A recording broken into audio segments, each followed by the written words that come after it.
नमस्कार दोस्तों, आज हम बात करेंगे एक नया चैप्टर से जैव प्रौद्योगिकी बायोटेक्नोलॉजी की बात करते हैं आज जी, जिसमें जेट में 5 क्वेश्चन आते हैं इससे बायोटेक्नोलॉजी से। तो आज हम बायोटेक्नोलॉजी की बात करते हैं। बायोटेक्नोलॉजी देने वाला वैज्ञानिक था, एक कृषि अभियंता था, कॉल एरेकी ने 1919 में बायोटेक्नोलॉजी दिया था। सर्वप्रथम पुनर्योगेश डीएनए की बात करते हैं। तो सर्वप्रथम पुनर्योगेश डीएनए देने वाला वैज्ञानिक था, वो था पॉल ब्रग ने 1972 में दिया था। 1972 में किसके द्वारा? पात्र तकनीकी के द्वारा दिया था। तो सर्वप्रथम पुनर्योगेश डीएनए की बात करते हैं तो पॉल ब्रग आता है। और फिर पुनर्योगेश डीएनए तकनीक की खोज करी, पुनर्योगेश डीएनए तकनीक बनाई थी। वो तकनीक बनाई थी हर्बर्ट बोयर एवं स्टेनेल कोहने ने 1973 में।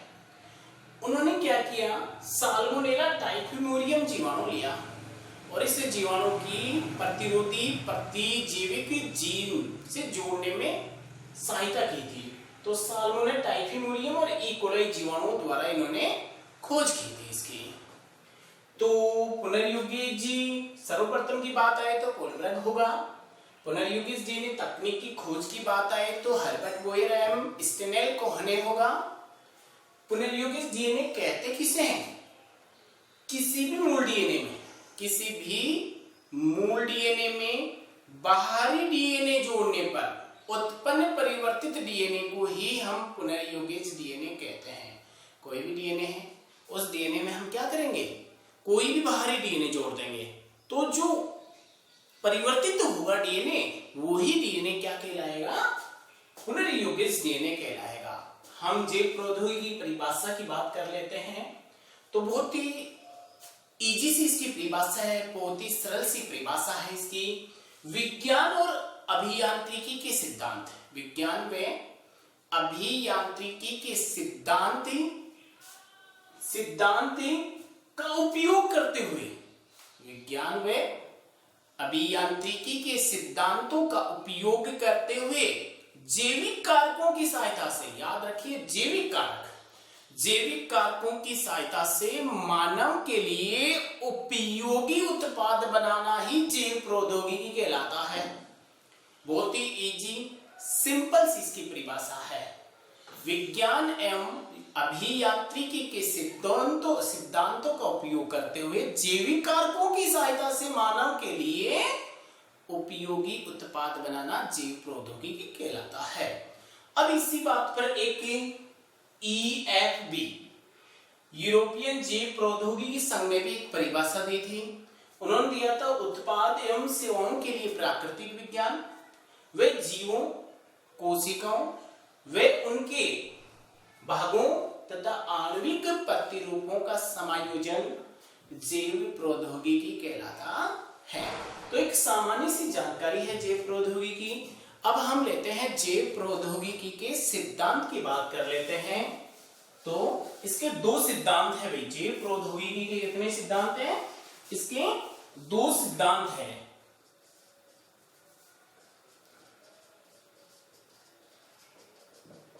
जैव प्रौद्योगिकी के सिद्धांत, तो इसके 2 सिद्धांत हैं। नंबर 1 है आनुवांशिक अभियांत्रिकी, इसे जेनेटिक्स इंजीनियरिंग कहते हैं, जेनेटिक्स इंजीनियरिंग कहते हैं। तो आनुवांशिक अभियांत्रिकी। और नंबर 2 है रासायनिक अभियांत्रिकी, तो इसे केमिकल्स इंजीनियरिंग कहते हैं। तो इसे जेनेटिक्स इंजीनियरिंग या आनुवांशिक अभियांत्रिकी कहते हैं। इसका जनक है, वो है पॉल ब्रग। इसका जनक है, आनुवांशिक अभियांत्रिकी का जनक है, तो वो है पॉल ब्रग। हम इसमें क्या करते हैं, बहुत ही इजी तरीके से आपको समझना होगा। समझने के लिए क्या करते हैं कि किसी भी जीव में वांछित गुणों का निर्माण करना हो तो हम वांछित गुणों का या वांछित लक्षण प्रारूप को उत्पन्न करने के लिए करते क्या है? उस आनुवांशिक पदार्थ कौन? जीन हो सकता है या डीएनए खंड हो सकता है। तो उसको जोड़ना, हटाना या ठीक करना ही आनुवांशिक अभियांत्रिकी कहलाता है। बहुत ही इजी तरीके से बता रहा हूं, किसी भी जीव में वांछित लक्षण प्रारूप उत्पन्न करने के लिए आनुवांशिक पदार्थ जीन या डीएनए खंड को जोड़ना, हटाना, ठीक करना जैव प्रौद्योगिकी आनुवांशिक अभियांत्रिकी कहलाता है। तो इसमें तो डीएनए को काटना, जोड़ना और ठीक करना होता है। इसमें क्या करते हैं?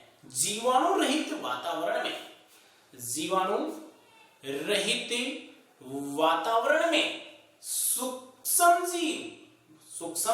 जीव व प्रोकैरियोटिक कोशिकाओं की वृद्धि करवाकर जैव उत्पाद बनाना।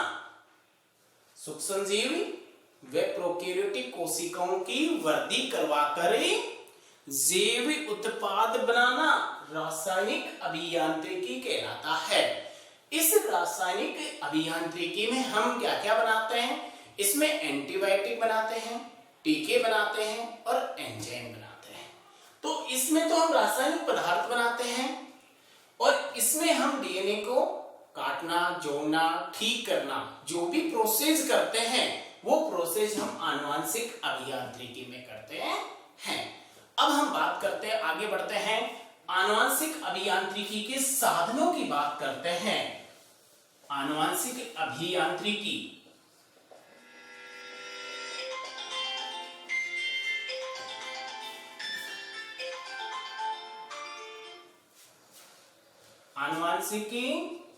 अभियांत्रिकी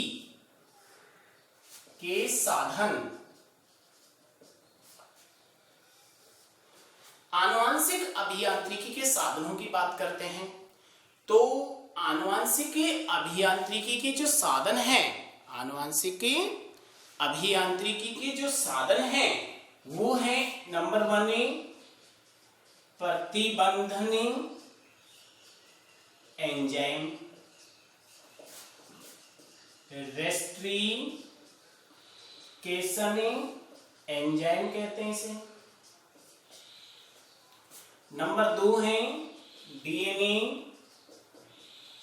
पॉलीमेरेज एंजाइम होता है। नंबर 3 है डीएनए लाइगेज एंजाइम होता है। नंबर 4 होता है वाहकीय वेक्टर। नंबर 5 होता है परपोषी कोशिका।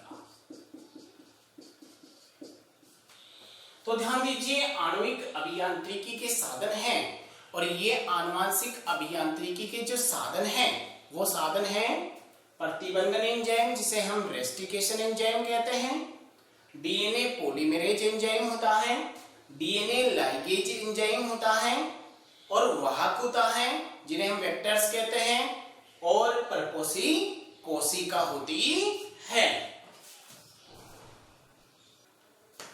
तो हम बात कर रहे थे प्रतिबंधन एंजाइम की बात कर रहे थे। प्रतिबंधन एंजाइम होते हैं वो 2 प्रकार के होते हैं। प्रतिबंधन एंजाइम एक होता है एक्सोन्यूक्लियेज एंजाइम। एक्सोन्यूक्लियेज एंजाइम, ये एक्सोन्यूक्लियेज एंजाइम होता है, ये डीएनए सिरों से न्यूक्लियोटाइडों, डीएनए के सिरों से न्यूक्लियोटाइडों को काटता है, मतलब ये सिरे से काटता है डीएनए को। दूसरा होता है एंडोन्यूक्लियेज एंजाइम, ये डीएनए अणुओं को मध्य से काटता है, ये डीएनए अणुओं को मध्य से काटता है। इसे हम रेस्टिकेशन एंडोन्यूक्लियेज एंजाइम, आणविक कैंचियां या रासायनिक चाकू के नाम से जाना जाता है। तो एंडोन्यूक्लियेज एंजाइम को हम क्या कहते हैं? ये डीएनए अणुओं को मध्य से काटता है, इसे हम रेस्टिकेशन एंडोन्यूक्लियेज एंजाइम, आणविक कैंचियां व रासायनिक चाकू के नाम से जाना जाता है। इसकी खोज, रेस्टिकेशन एंडोन्यूक्लियेज एंजाइम की खोज की थी वर्नर आर्बर एवं हैमिल्टन ओ स्मिथ ने। इन वैज्ञानिकों ने रेस्टिकेशन एंडोन्यूक्लियेज एंजाइम की खोज की थी। ये रेस्टिकेशन एंडोन्यूक्लिएज एंजाइम प्राकृतिक रूप से ई कोलाई, बेसिलस, स्ट्रेप्टोकोकस व थर्मस एक्वाटिकस जीवाणुओं में पाया जाता है। तो ध्यान दीजिए, रेस्टिकेशन एंडोन्यूक्लिएज या प्रतिबंधन एंडोन्यूक्लिएज एंजाइम प्राकृतिक रूप से पाया जाता है। तो ई कोलाई, बेसिलस, स्ट्रेप्टोकोकस और थर्मस एक्वाटिकस नामक जीवाणुओं में पाया जाता है। हिंड सेकेंड, ये प्रथम प्रतिबंधन एंजाइम, ये प्रथम रेस्टिकेशन एंडोन्यूक्लिएज एंजाइम है। प्रथम इसकी खोज हुई थी, जो प्रतिबंधन एंजाइम है, तो इसकी खोज हुई थी। अब हम बात करते हैं प्रतिबंधन एंडोन्यूक्लिएज एंजाइम का हम नामकरण कैसे करते हैं। तो बहुत ही इजी तरीके से इसका नामकरण ले लेते हैं।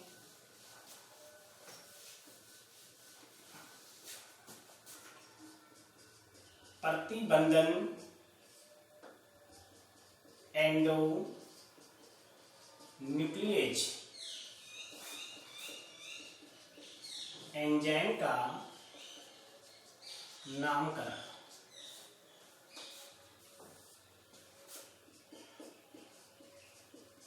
प्रथम अक्षर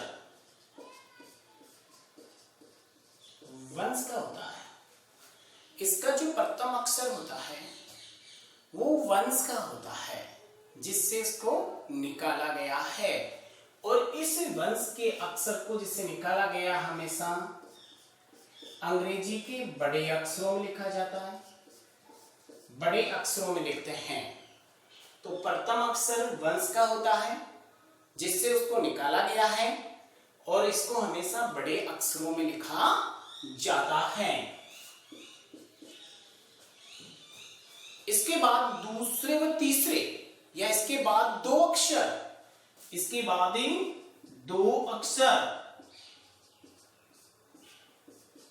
इस वंश की जाति का होता है, इस वंश की जाति के होते हैं। प्रथम अक्षर तो वंश का हो गया, और इसके बाद के दो अक्षर ये उस वंश की जाति के होते हैं, और इसे छोटे अक्षरों में लिखा जाता है, अंग्रेजी के छोटे अक्षरों में लिखा जाता है। इन तीनों अक्षरों को इटालियन पद्धति में लिखा जाता है। इन तीनों अक्षरों को किस में लिखते हैं? इटालियन पद्धति में लिखा जाता है।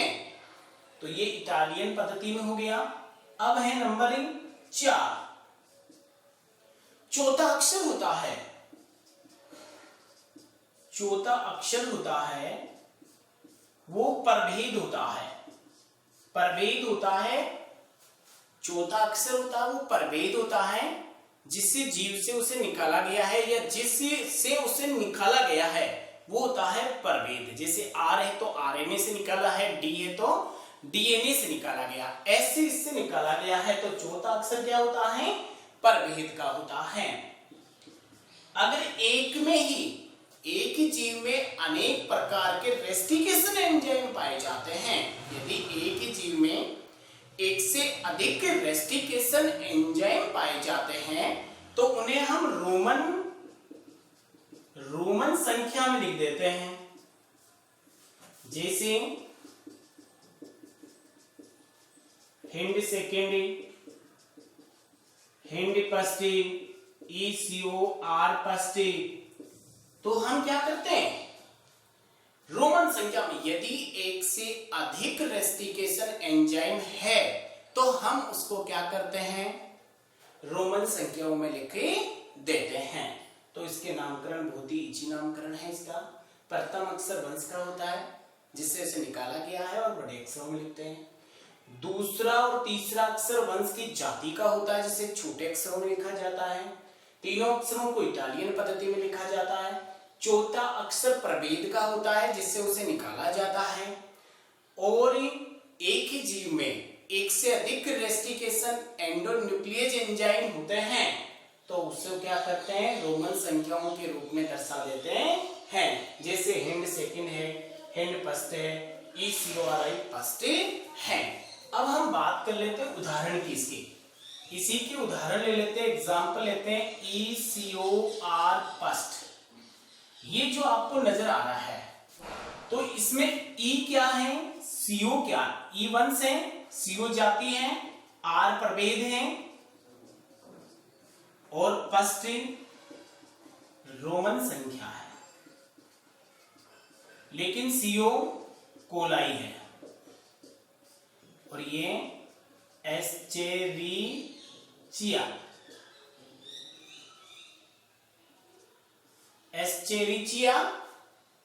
और ये ई का मतलब एस्चेरिचिया,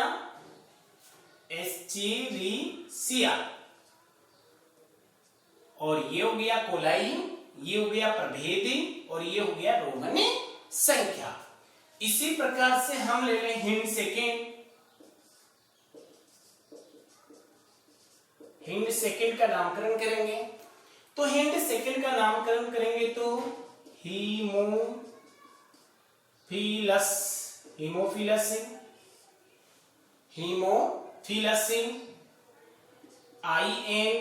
इन्फ्लुएंजा, डी प्रभेदी, सेकेंड रोमन संख्या, रोमन संख्या। तो हिंड सेकेंड है, H हीमोफिलस होता है, इन्फ्लुएंजा होता है, डी प्रभेद होता है, सेकेंड रोमन संख्या होती है। तो इस प्रकार हम प्रतिबंधन एंडोन्यूक्लियेज एंजाइम का नामकरण किया जाता है। तो ये हो गया प्रतिबंधन एंजाइम। इसी में आपको बताते हैं कि जो ये प्रतिबंधन एंजाइम है ये कैसे काम करता है। ECOR फर्स्ट, ये जो एंजाइम है प्रतिबंधन, ये एंजाइम कैसे काम करता है। ये डीएनए क्रम,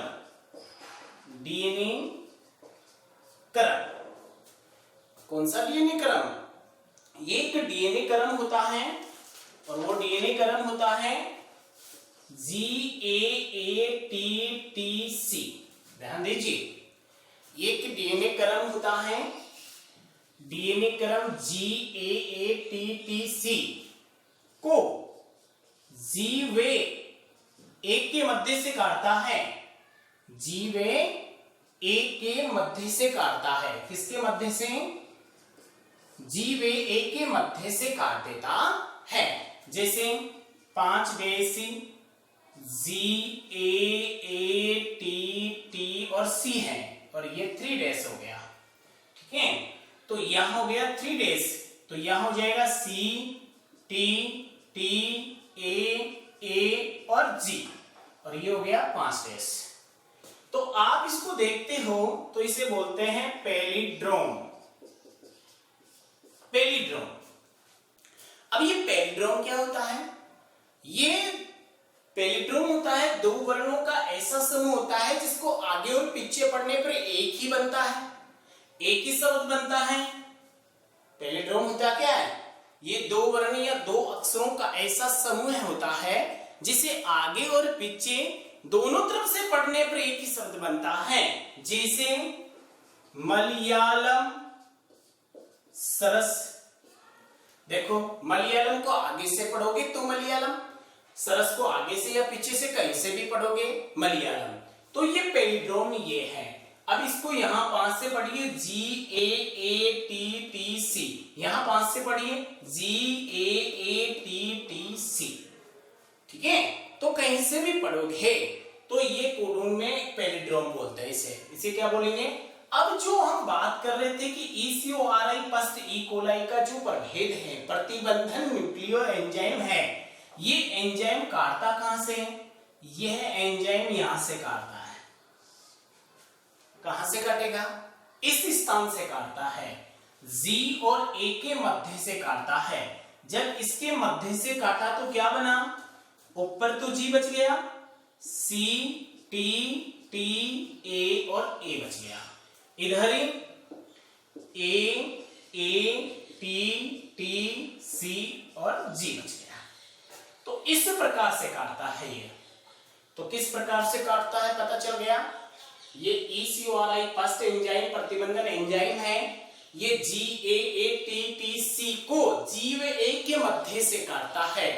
और जब हम ये बनाया आपको, ये बताया, ये ही क्रम है, अनुक्रम है ये, और इसे ही हम पैराग्राम कहते हैं क्योंकि दो शब्दों का या दो वर्णों का ऐसा समूह होता है, इसे आगे और पीछे पढ़ने पर एक ही बनता है, जैसे मलयालम, सरस, ऐसी चीजें बन जाती हैं। तो दोनों की दोनों चीजें कैसी बनती है पता चल गया आपको, इस प्रकार से बन जाती है, दोनों की दोनों चीजें बन जाती हैं।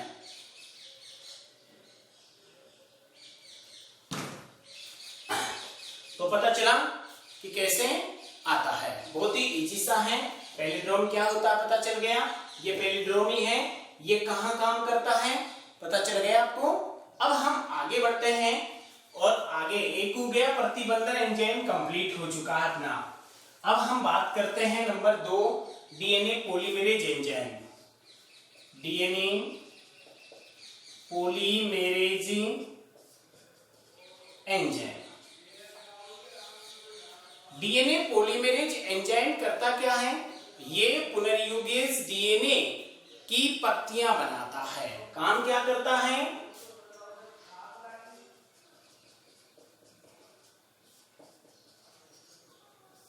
पुनर्युगेज डीएनए अणुओं की प्रतियां बनाने का काम करता है।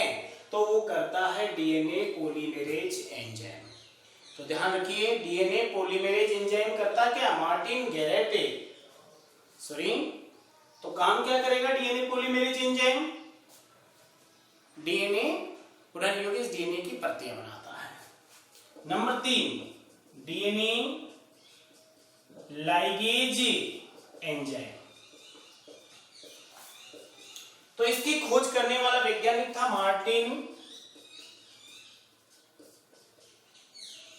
गैलेट। मार्टिन गैलेट नामक वैज्ञानिक ने इसकी खोज की थी। तो इसकी खोज करने वाला वैज्ञानिक कौन था, मार्टिन गैलेट था भी। तो अब हम बात कर रहे हैं, वो करते हैं डीएनए लाइगेज एंजाइम की। डीएनए लाइगेज एंजाइम की खोज की थी तो मार्टिन गैलेट ने की थी। डीएनए एंजाइम की खोज करने वाला वैज्ञानिक थे तो डीएनए मार्टिन गैलेट है। ये एंजाइम क्या करता है, डीएनए लाइगेज एंजाइम है, तो हम उसे जैव प्रौद्योगिकी फेविकोल कहते हैं, क्योंकि ये क्या करता है, वाहक डीएनए और वांछित डीएनए खंडों को आपस में जोड़ता है। वाहक डीएनए और वांछित डीएनए खंड होते हैं, उन खंडों को आपस में जोड़ने का कार्य करता है। इस एंजाइम को इकोलाई 75 केबी से और T4 फेज बैक्टीरियोफेज होता है 68 केबी से पृथक किया गया है। तो इसको पृथक कहां से किया गया, इकोलाई से और T4 फेज से पृथक किया गया है। तो ये हो गया डीएनए लाइगेज एंजाइम। उसके बाद में हम बात करते हैं वाहक या वेक्टर की बात करते हैं। तो इसमें वाहक होते हैं, तो वाहक एक तो होते हैं प्लाज्मिड, एक होते हैं जीवाणु भोजी और एक होते हैं कोस्मिड। ये तीन होते हैं, प्लाज्मिड होते हैं, जीवाणु भोजी बैक्टीरियोफेज बोलते हैं, प्लाज्मिड हो गया, कोस्मिड। ये तीन हम वेक्टर्स की बात करेंगे। और सबसे पहले वेक्टर की बात करते हैं प्लाज्मिड। तो प्लाज्मिड को देखने वाला वैज्ञानिक 1952 में लेडरबर्ग ने देखा था और जीवाणुओं में गुणसूत्रों के अतिरिक्त देखा था। गुणसूत्रों के अतिरिक्त जो रचना पाई जाती है, जो रचना गुणसूत्रों के साथ पाई जाती है उसे अधिकाय कहते हैं, और जो गुणसूत्रों के अतिरिक्त पाई जाती है उन्हें प्लाज्मिड कहते हैं। तो लेडरबर्ग ने 1952 में जीवाणु कोशिका में अतिरिक्त गुणसूत्र के रूप में इनको देखा था। विशेषता क्या है, यह जीवाणु कोशिका में गुणसूत्र के अतिरिक्त पाए जाते हैं। ये वर्ताकार होते हैं, द्विकुंडलीय होते हैं, सर्पिलाकार होते हैं। ये अपनी पुनरावृत्ति बनाने में स्वतंत्र होते हैं, अपनी पुनरावृत्ति बना लेते हैं। इसमें विशिष्ट प्रतिबंधन स्थल होते हैं जहां पर वांछित डीएनए खंड को जोड़ा जा सकता है।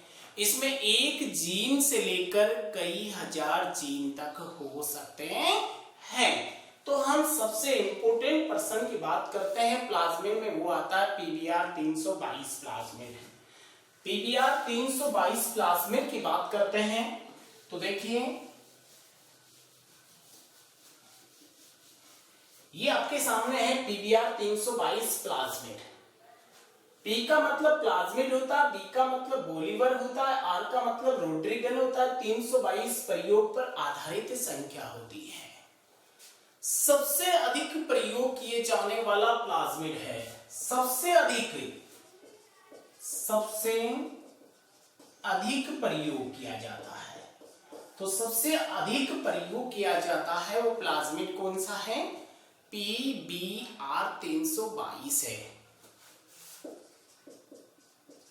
आणविक क्लोनिंग में भी सबसे अधिक इसी का उपयोग किया जाता है। सबसे अधिक उपयोग किया जाने वाला प्लाज्मिड था। आणविक क्लोनिंग में भी इसका उपयोग किया जाता है।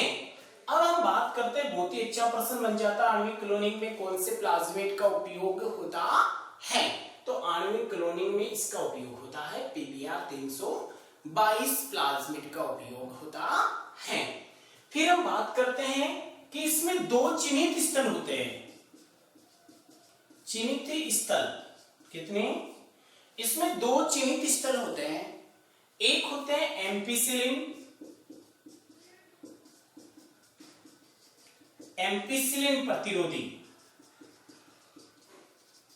प्रतिरोधी जीन, जिसे हम एएमपी इससे दर्शाते हैं। और दूसरा होता है टेट्रा साइक्लिन प्रतिरोधी जीन। तो ध्यान दीजिए, इसमें दो पीबीआर 322 है। इसमें दो चिन्हित स्थल या दो प्रतिरोधी जीन पाए जाते हैं। प्रतिरोधी जीन पाए जाते हैं एम्पिसिलिन और टेट्रासाइक्लिन। इसी में क्या होते हैं? 12 प्रतिबंधन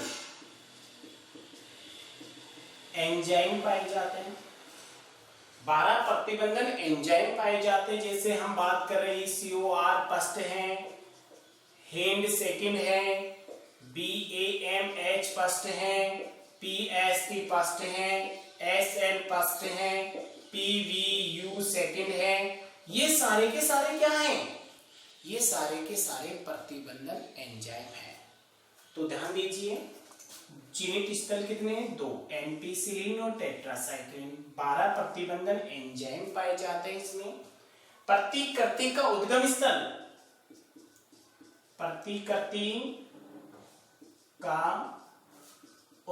स्थल वो होता है ORI या अभिज्ञान स्थल बोल देते हैं।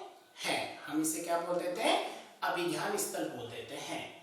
तो पीबीआर 322 प्लाज्मिड है। पी का मतलब प्लाज्मिड है, बी का मतलब बोलीवर है, आर का मतलब रोटरीगन है। 322 प्रयोग पर आधारित संख्या है। सबसे अधिक प्रयोग किए जाने वाला प्लाज्मिड है। इसका प्रयोग आणविक क्लोनिंग में भी किया जाता है। इसमें दो चिन्हित स्थल होते हैं, एम्पिसिलिन और टेट्रासाइक्लिन। इसमें 12 प्रतिबंधन एंजाइम पाए जाते हैं जो ही आपके सामने हैं। और इसका प्रतिकृति का उद्गम स्थल होता है, वो अभिज्ञान स्थल होता है, वो ORI होता है। तो ये हो गया पीबीआर 322 की बात कर लेते हैं। तो ये आपके सामने पीबीआर 322 हो गया। अब हम बात करते हैं पादपों और जंतुओं में। तो जंतुओं में तो हम लेते हैं ई कोलाई प्लाज्मिड।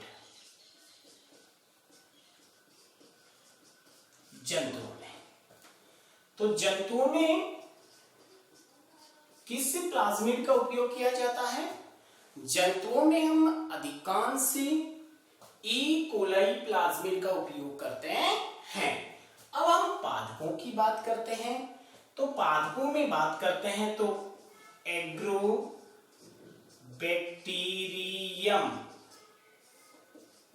ट्यूनिपेशियंस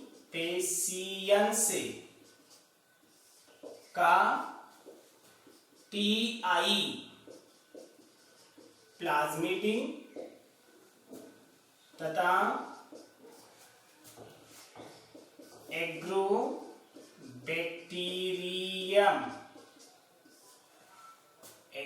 एग्रोबैक्टीरियम राइजोजेंसे जिनसे का RI प्लाज्मिडियम। तो ध्यान दीजिए, एग्रोबैक्टीरियम ट्यूनिपेशियंस का तो TI प्लाज्मिड होता है। तो TI प्लाज्मिड किस जीवाणु में बनता है, किस जीवाणु से होता है? तो TI प्लाज्मिड एग्रोबैक्टीरियम ट्यूनिपेशियंस जीवाणु से होता है। और RI प्लाज्मिड होता है, वो किससे होता है? एग्रोबैक्टीरियम राइजोजेंस नामक जीवाणु से बनता है। ठीक है, ये दोनों के दोनों प्लाज्मिड हैं, TI प्लाज्मिडियम और RI प्लाज्मिड। इन दोनों का उपयोग होता है तो द्विबीजपत्री पौधों में होता है या पौधों में उपयोग होता है। तो पौधों में उपयोग किस प्लाज्मिड का होता है? पौधों में उपयोगी TI व RI प्लाज्मिड का होता है और जंतुओं में उपयोगी E. coli प्लाज्मिड का होता है। इस TI प्लाज्मिड का tDNA में वाहक का कार्य करता है। किसमें? TI प्लाज्मिड tDNA स्थानांतरण ट्रांसफर DNA में भी किसका काम करता है? वाहक का काम करता है। tDNA का माप 23 kb से लेकर 25 kb तक हो सकता है, या 23 kb हो सकता है, 24 kb या 25 kb तक हो सकता है। तो इसका tDNA का माप कितना होता है? 23 kb से 25 kb तक का इसका माप होता है। तो आपको ध्यान रखना, TI प्लाज्मिड हो गया, RI प्लाज्मिड हो गया, ये द्विबीजपत्री पादपों में होता है, और E. coli प्लाज्मिड होता है, वो जंतुओं में होता है। तो अब हम आगे बात कर लेते हैं, नंबर 2 लेते हैं, जीवाणु भोजी। नंबर 2 वाक है जीवाणु भोजी। बैक्टीरियोफेज। बैक्टीरियोफेज वे वायरस से जो जीवाणुओं को संक्रमित करते हैं, वह वायरस से जो जीवाणुओं को संक्रमित करते हैं उन्हें जीवाणु भोजी कहते हैं। तो जीवाणु भोजी क्या है? वायरस है। काम क्या करते हैं? जीवाणुओं को संक्रमित। काम क्या करते हैं? जीवाणु भोजी एक वायरस है जो जीवाणुओं को संक्रमित करते हैं। जैसे इसमें एग्जाम्पल है लेम्डा है और M13 है। लेम्डा होता है और M13, ये दोनों लेम्डा और M13 क्या है? जीवाणु भोजी है। क्या है? जीवाणु भोजी है। लेकिन ये लेम्डा M13 से अच्छा वाहक होता है, अच्छा वाहक होता है, क्योंकि ये E. coli का बैक्टीरियोफेज है। किसका है? E. coli का बैक्टीरियोफेज है लेम्डा। इसलिए लेम्डा क्या करता है? M13 से बेस्ट होता है। अब ध्यान दीजिए, जीवाणु भोजी एक अच्छा वाहक का कार्य कर सकता है, क्योंकि हम इससे बड़े DNA खंड को समावेशित कर सकते हैं 24 kb का। लेकिन हम प्लाज्मिड की बात कर रहे थे, उस प्लाज्मिड में 5 से 10 kb का DNA खंड ही क्या कर सकते हैं? प्रवेश करवा सकते हैं। लेकिन इसमें 24 kb तक के DNA खंड को प्रवेश करवाया जा सकता है, क्लोनिंग की जा सकती है। तो किसकी की जा सकती है? तो ये प्लाज्मिड की तुलना में एक अच्छा वाहक का कार्य करता है, क्योंकि इसमें बड़े DNA खंड को क्लोनिंग की जा सकती है। 24 kb खंड की क्लोनिंग की जा सकती है। तो जीवाणुभोजी क्या है? वायरस। करते क्या है? जीवाणुओं को संक्रमित। है कौन सा? लैम्डा और एम13। दोनों में से बेस्ट कौन? लैम्डा, क्योंकि ये ई कोलाई का बैक्टीरियोफेज है। इससे प्लाज्मिड से बेहतर है। अच्छा क्यों होता है? क्योंकि ये बड़े डीएनए खंड 24 केबी का क्या कर सकता है?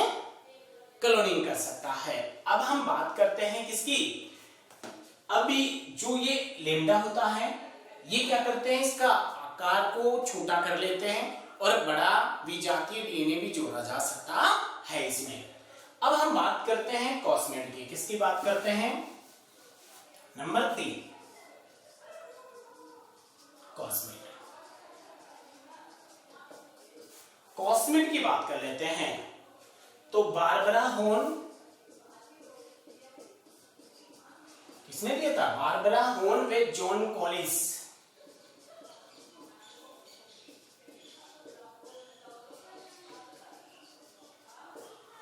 किसने दिया था भाई? ये बारबरा होर्न व जॉन कॉलिस नामक वैज्ञानिक ने ये दिया था। है क्या ये कॉस्मिड है क्या? ये प्लाज्मिड प्लस लैम्डा फेज, इन दोनों का संकर रूप है। किस किस का? कॉस्मिड है क्या? कॉस्मिड को बारबरा होर्न में जॉन कॉलिंस ने दिया था। कॉस्मिड होता है प्लाज्मिड और लैम्डा दोनों का संकर रूप होता है। किस किस का संकर रूप होता है भाई? प्लाज्मिड और लैम्डा फेज दोनों का संकरी रूप होता है। ऐसे प्लाज्मिड कण जिनमें लैम्डा जीवाणुभोजी, ऐसे प्लाज्मिड कण जिसमें लैम्डा जीवाणुभोजी के क्रॉस स्ट्रोम वाले डीएनए अनुक्रमों को निवेशित किया जाता है, उसे कॉस्मिड कहते हैं। तो मैं वापस बोल रहा हूं, ध्यान से सुनिए। ऐसे प्लाज्मिड कण जिसमें लैम्डा जीवाणुभोजी के क्रॉस स्ट्रोम वाले डीएनए अनुक्रमों को निवेशित किया जाता है, कॉस्मिड कहलाता है। तो ये आपके सामने कॉस्मिड भी कंप्लीट हो गया है। कौन सी चीज कंप्लीट हो गई है? कॉस्मिड भी कंप्लीट हो गया है। अब हम वाहक कंप्लीट हो गया। अब हम बात करते हैं, अब एक परपोषी कोशिका की बात कर रहे थे, हम साथ में ले लेते हैं। नंबर 4 परपोषी, नंबर 5 हो गया। नंबर 1 प्रतिबंधन एंजाइम था, नंबर 2 डीएनए पॉलीमरेज एंजाइम था, नंबर 3 डीएनए लाइगेज एंजाइम था, नंबर 4 वाहक था, नंबर 5 परपोषी कोशिका। परपोषी कोशिका, और इस परपोषी कोशिका में सबसे अधिक उपयोग किया जाता है तो ई कोलाई जीवाणु का किया जाता है। ध्यान दीजिए, परपोषी कोशिका में सर्वाधिक उपयोग होता है तो किसका होता है? ई कोलाई नामक जीवाणु का होता है। किसका होता है? ई कोलाई नामक जीवाणु का सबसे अधिक उपयोग होता है। तो वो उपयोग किसमें होता है? ई कोलाई में होता है। क्लियर? तो ये हो गए आनुवांशिक अभियांत्रिकी के साधनों की बात थी, वो साधन कंप्लीट हो गए। बहुत ही इजी तरीके से, थोड़ा सा ध्यान रखना है, एक एक बिंदु को देखना है। हर बिंदु, एक बिंदु दूसरे बिंदु का प्रतिरूप बनकर सामने आता है, इसलिए आपको थोड़ा सा धैर्य रखें और थोड़ा सा ध्यान लगाकर इनको पढ़ना है। सबसे इजी पार्ट है ये और सर्वाधिक नंबर